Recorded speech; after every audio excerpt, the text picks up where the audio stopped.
Hello and welcome to the Hopeless podcast. My name is Sophia and I'm your host. Joining me today is our regular, Jason. So welcome. And we also have a very special guest, Sophia the Herbalist. So welcome, Sophia. Thank you. Hi, everyone. Okay, so this is the long spoken of person. I don't know how long it's been since we first mentioned that, we should have her on. But I think it's on the episode Stress Less. We were just like, wouldn't it be great? We had Sophia on to go and talk to us a bit about it, because she's more of an expert than what we are on this topic of herbs that help with stress. So, Sophia, before we get right into the episode, can you tell us a bit about who you are, where you're from? How did you get into herb medicine? Just like a bit of your story in general. Yeah, sure. Thanks. So my name is Sophia Forrester, and I'm a medical herbalist. I've been practicing for about 6 years now. And yeah, my story, I feel it's quite unique, although as I share it with more and more people, I do hear people with similar stories now. But I grew up wanting to be a doctor. I can't say from what age, but I wanted to be a doctor. So I pursued that course. I went to medical school, and I think it was just before my second year of going back to medical school, I just really had a conviction that it wasn't necessarily the path for me. I knew that I wanted to help people. I knew I was interested in the human body and what it does and sickness and disease and everything. But I just thought it's basically, I had a gap year before uni. And in that gap year, I found my faith. I learned about God, and I really learned about the bodies that he's given us and the way that he kind of tells us how to look after them. And I really found a new appreciation for health. And I think that stuck with me. So going into medical school, it was great. I loved medical school. I can never say it was bad, but I just really, really felt that it wasn't necessarily the path that I should be following. And I prayed about it. It was a really tough decision, like the hardest decision of my life. But I knew that I had to leave. So I left medical school. Wasn't sure exactly what I was going to do, but I found a herbal medicine course. Well, several herbal medicine courses. They're not very popular here in the UK. But there was a few unis at the time that was offering the course. So I chose the one that was the least amount of years because as you can imagine, already starting uni, I didn't really want to be in education for, so many years. I just wanted to get out there and start doing stuff. So I chose a degree at Middlesex University here in London, and got in straight away. It was literally about maybe 2-3 weeks before the course started that I applied. So I knew that for it to happen, it has to be a miracle. And I got in. As I said, I did start to learn about natural medicines during my gap year, but I knew nothing, in great detail. So it was a whole new world that was opened up. I met some wonderful people, and I just really learned about plants in a way that I would never have learned ever in any other walk of life. And I found a new appreciation for plants. I didn't know I love plants and herbs like that. Since then I've never looked back. I've never regretted it, which was one of my worries leaving medical school. And I've been able to help people in ways that I could never have dreamed of before, and help myself too, my family, understand the body in a more holistic way. And that's kind of my story. Wow, so you are in the UK then? Yes, I am. Yeah. Okay, so we were just discussing before how, we've got the warm weather, and over there in the UK, they unfortunately don't. But, we enjoy our warm weather over here. Yes. And, we'd share it with you if we could, but, we can't. So diving into the topic, we've decided that we'd talk about anxiety and stuff like that. So how bad is anxiety? Like, I guess a lot of people suffer from it, but how many people do you see at like your practice or whatever that have anxiety and really struggle with it? Yeah, no, that's a really good question. I think the type of lifestyles that we live today, very fast paced, there's hardly ever a peaceful moment We're always living life quite fast, whether it's work, home, our own kind of business and all of that stuff. We're always kind of doing something or have something to think about. So I think the general lifestyles that we live they put the body more in a position to be anxious than not anxious, if that makes sense. Yeah. So I think we spend more of our time in the fight and flight mode than we should, basically. But I think over the last couple of years, with what's gone on with like COVID and all of that sort of thing, I think that's increased anxiety and mental health problems in general tenfold. So I see more people now with anxiety, even if they're not coming to me for anxiety. I definitely notice some imbalances in their nervous system. Okay. And you can see that through certain signs. And it's a bit crazy because it's spoken about now. It's more in the news and, you see it on social media, but I still don't think we kind of foster a lifestyle that can help it. And there's so many things that we can do. It does require some lifestyle change and for us to kind of, take a back seat and take a rest sometimes. I'm guilty of that. I am always on the go. I'm always thinking about what I need to do and I could be doing better and, I should be doing more, but I've realized that that's very unhealthy.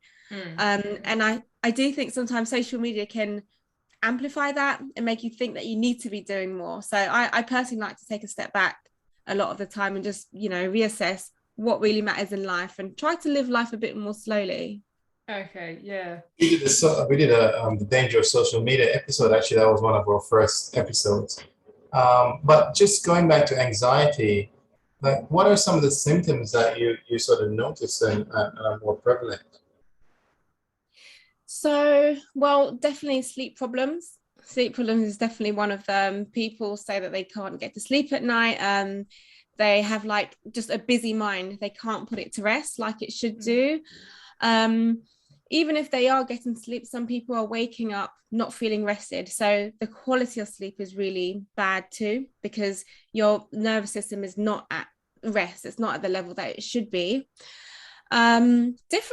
Anxiety can show itself in so many different ways. Digestive disorders, inflammation in the body, stress just has a number of ways that it can present in people. Skin issues, that's, flares up. The flare-up of skin issues, eczema, acne, digestive inflammations like Crohn's, IBD.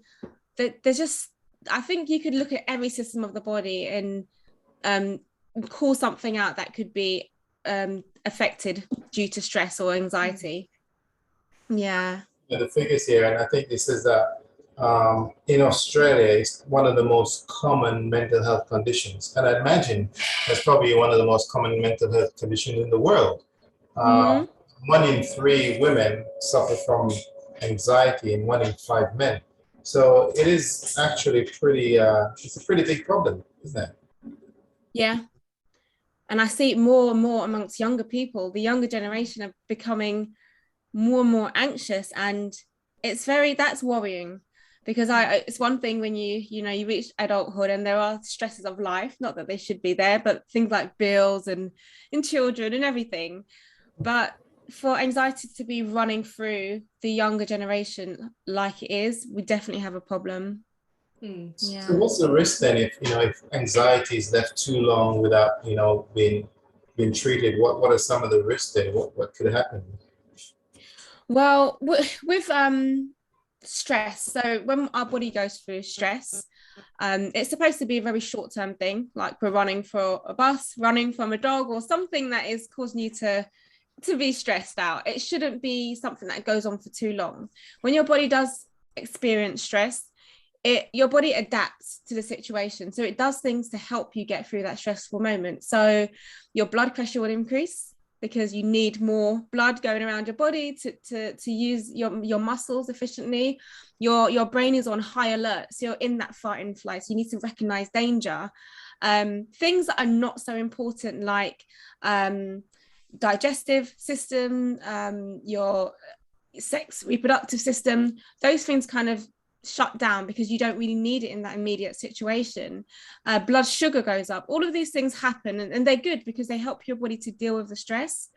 But like you said, if it goes on for too long, it's unchecked and there's no switch off systems, that means that your body is constantly in that mode. So your blood pressure is constantly high, your blood sugar is going to be rising up, your cholesterol is going to be getting higher, and things like that are really important, like your digestion, your immune system, your reproductive system. Those things are constantly going to be out of whack and not working in the way that they should.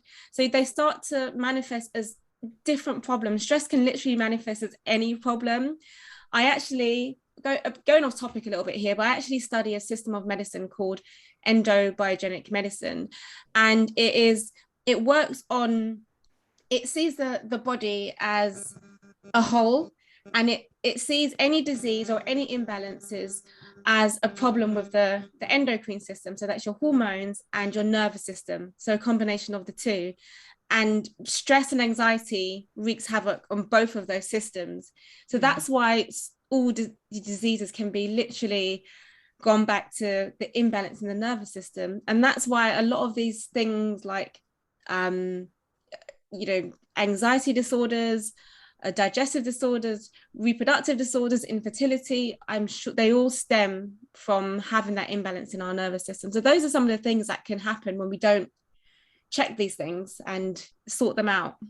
Wow. Okay, that's crazy. That affects so much, and I guess like it's probably not looked at as much. Like a lot of the time we see the symptoms and we just treat the symptoms rather than going, oh, there's a deeper problem here. And you hear it a lot, whereas just like, you got to fix the problem rather than, work out the cause. So you're a herbalist, so I guess, best thing to talk to you about is about herbs, which is what you specialize in. But like, how can we do it with anxiety using herbs, like supplementing herbs in? What herbs are good, stuff like that? Yeah, that's a great question. As you said, that's my forte. So I think the main class of herbs, well, there's two classes of herbs, and I'll speak to you about both of them. The first one is adaptogens. I'm sure you've probably all heard of that word now because it is a buzzword. They are becoming increasingly popular around the world. And what adaptogens are, they basically help the body to adapt to stress. So they help you to be able to cope with stress better. So a lot of the negative effects of stress and the impacts that it can have on our body, adaptogens help to limit those and negate them. So, constantly having high blood pressure, damaging organs and stuff like that. Adaptogens help to just balance that stress axis in the body, and to help you to be able to function better even during stress. That's not to say we should continue to stay in stressful situations and not do anything about them, but sometimes there's some stress that we can't run away from because we live in such a world. And there's things like plants like adaptogens that can help us get through them. So one of my favorite adaptogens is ashwagandha, and that is one of the most popular right now.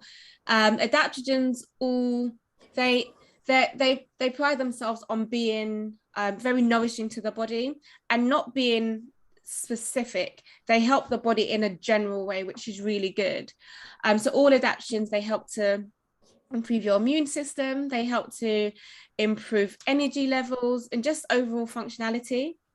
But some adaptogens, I like to say, they have different personalities. So ashwagandha is on the calming side. It's very calming in nature. It's something that you can have before bed.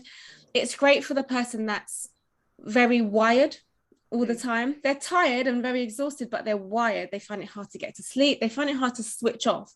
Yeah. Ashwagandha is great. And maybe that's why it's my favorite, because, you like that too, Jason? Yeah, hard to switch off, just, still going even when you're lying there in bed for for an hour. Yeah, ashwagandha is. You can get this in tablet form as well, or even as a root, is that right? Yeah, so it is a root. Ashwagandha is a root. It's the root that we use. You can get it in supplement form, in capsules. You can get it in the actual dried root or the powder, it's nice because I like to. Sometimes people think of herbs, you just take it once or take it for a bit and it's gonna cause you to have, effect in that moment. Whereas herbs, especially adaptogens, don't work like that. So it's supposed to be something that you take over time, just like you take food. Like you don't eat beetroot one day and think, oh, that's great, I'm fixed. I've got all the nutrition from it. You eat every day. You get nutrition every day to sustain your body. And same as herbs, you have the adaptogens over time, and they start having those effects on you. And that's why sometimes I like to use it in powder form, because you can just put it in your smoothies, in your breakfast, in your oatmeal. You can just incorporate it into your food, because those are the things that you're having every day. Yeah. Okay, that's really interesting. So I think that's really cool. And I've heard of ashwagandha before. Mum's probably taken her or something. She's into her herbs and stuff like that. So that's really cool. So that was probably like your number one that you'd go to, you could say, over the adaptogens. There are different ones, and as I said, they have different personalities. So you've got Panax ginseng, which I'm sure is quite a popular one too. It's kind of the opposite. It's very energizing and very stimulating, and that might not be right for someone that's already too wired, but it might be great for someone that is under stress, but they really can't find the energy to pick themselves up. They're just really slumped.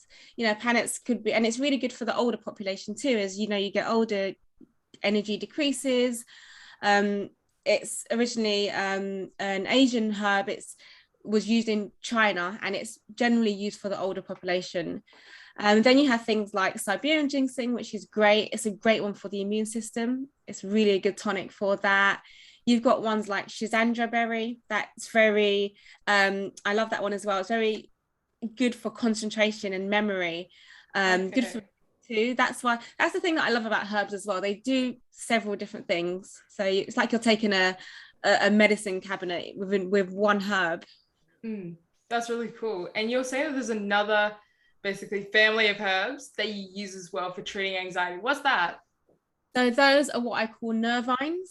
So these are herbs that work on the nervous system, nourish the nervous system, calm the nervous system down, and just kind of bring about balance.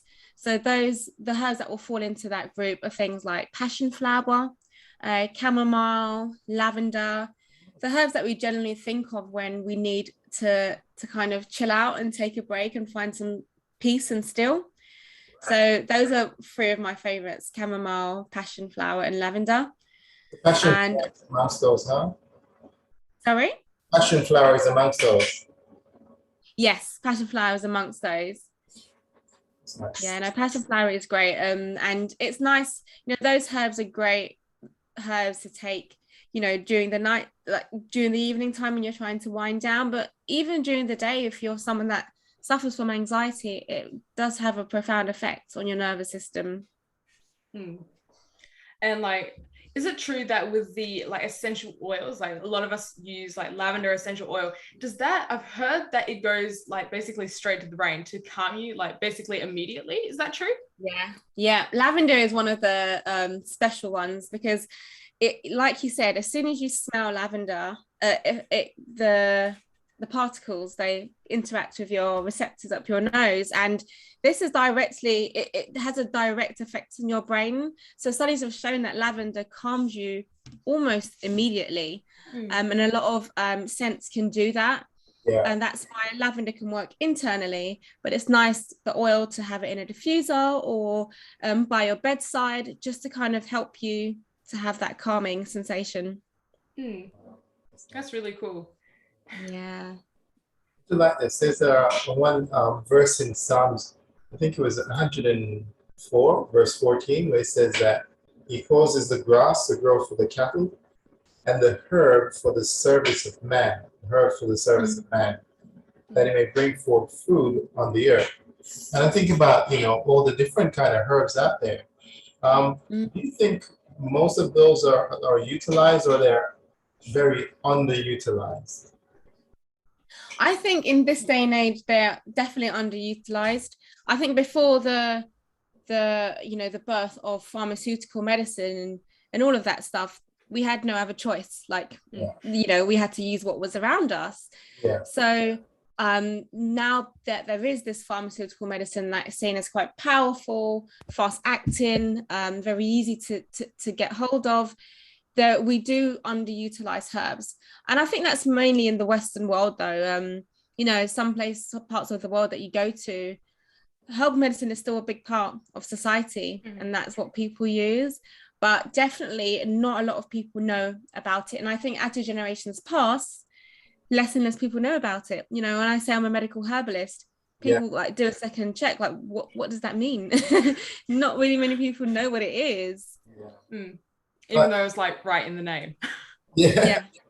But exactly. a lot of these would have, some of them would have died out with the older generations, the grandmas and the great grandmas of our time. They would have known a lot of these local herbs that would be good for a lot of different things, and a lot of knowledge probably wasn't passed on to their children.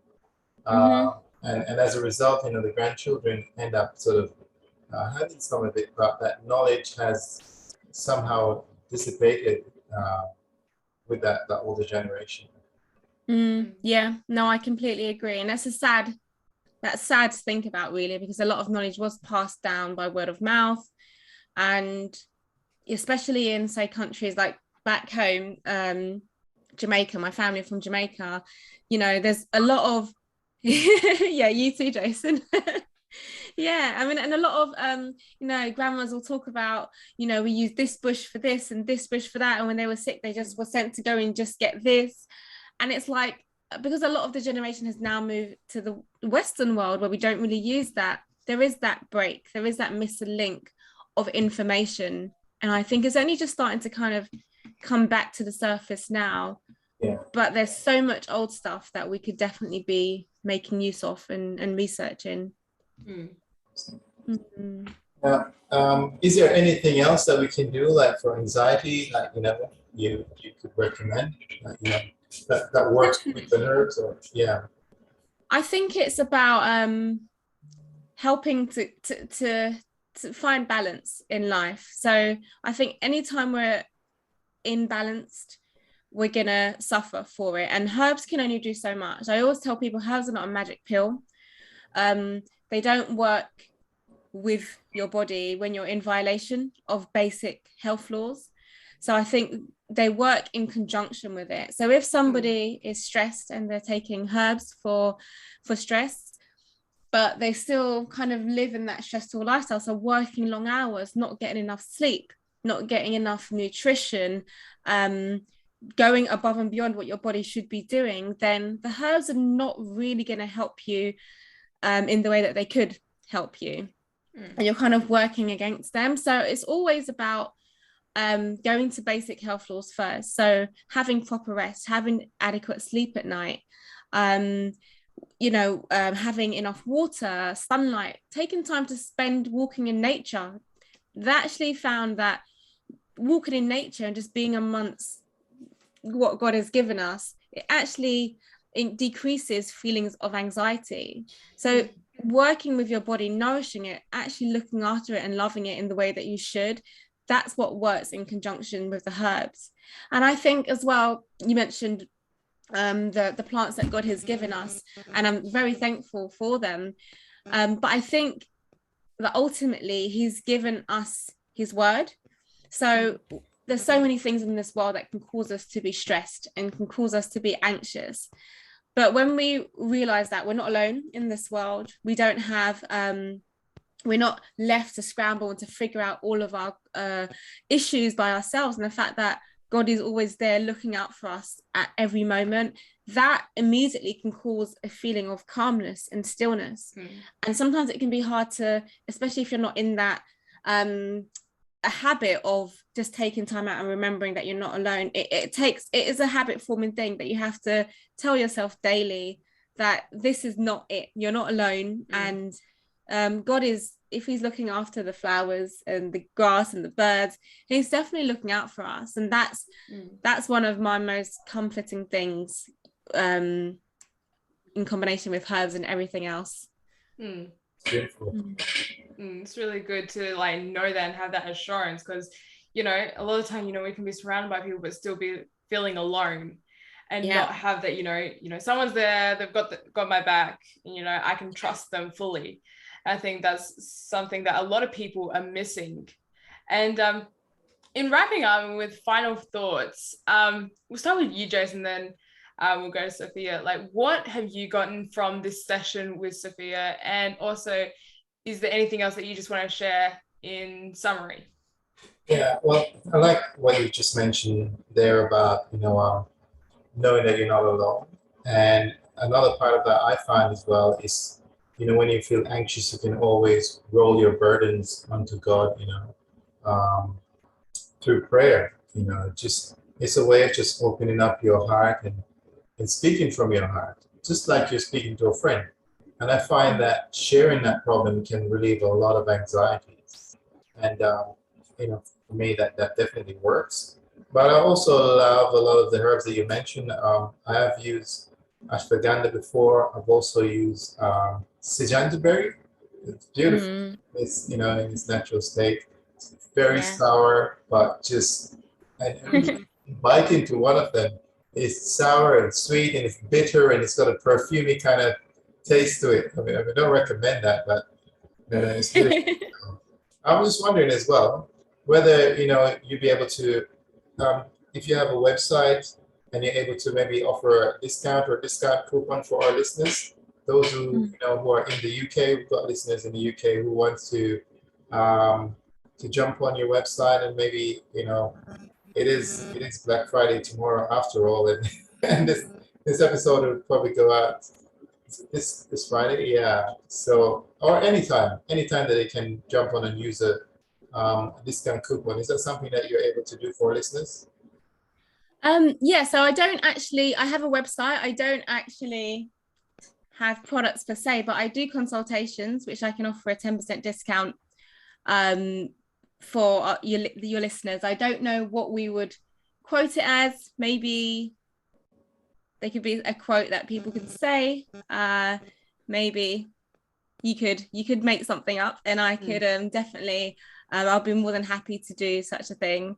My website is sophiatheherbalist.com, and on socials like Instagram, it's also Sophia the Herbalist, and the same goes for YouTube too, Sophia the Herbalist. So definitely, I'll be more than happy to do that. Wonderful. Awesome. That'd be great. And any final thoughts from you, Sophia, and just like wrapping it up? I think kind of Jason summarized it. I think that was great. And just start using herbs. Start maybe with one herb, use it on yourself, and see how great and powerful they are. Honestly, I don't think you'll regret it. And the more you use them, the more you'll want to talk about them and get other people using them. Don't be afraid. Start simple and just start using them in your daily lives. That's awesome. And so Sophia mentioned where you can find her on her websites and her channels and different things like that, her platforms. And you can find the Avon Valley SDA Church at avonvalley.adventist.org.au. And you can also find them on Facebook, Instagram, and YouTube. So remember to check them out, and they are our proud sponsors. So once again, thank you so much, Sophia, for coming on. It was such a great blessing having you come. Thank you. Love to have you talk about something else.